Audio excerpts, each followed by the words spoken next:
Абы Сооронбай мага айткан, мен ушу акелик кылып эле жардам берип тура алдым. Чындыгында мунун ою бийлик менен акча экенди. Бийлик менен акча. Жакшылыкты унутсам Кудай урсун дечи эле, Кудай урсун. Кудай урсун, Кудай бар. Анан кийин мына Атамбаев үйүнө жатпайбы сүйлөбү деп, анда ким сүйлөйт? Жанагы чимкириктер сүйлөйбү.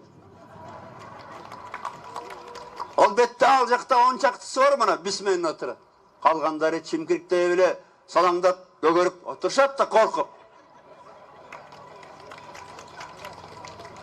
Мен мына айла жок чыгып атам. Анткени менин катамда болгон, ушу Сооронбайга ишенгеним, өз катамды өзүм оңдошум керек. Анан кийин бул Кыргыздын тарыхында деле бар да, билесиңер. Мына Жолой ханды алып келгенде жаштар күрөшкө чыккандан коркуп, Кошо Аксакал чыккан. Мен да аксакал болсом, айла жок чыгып атам, мына ачык айтайын.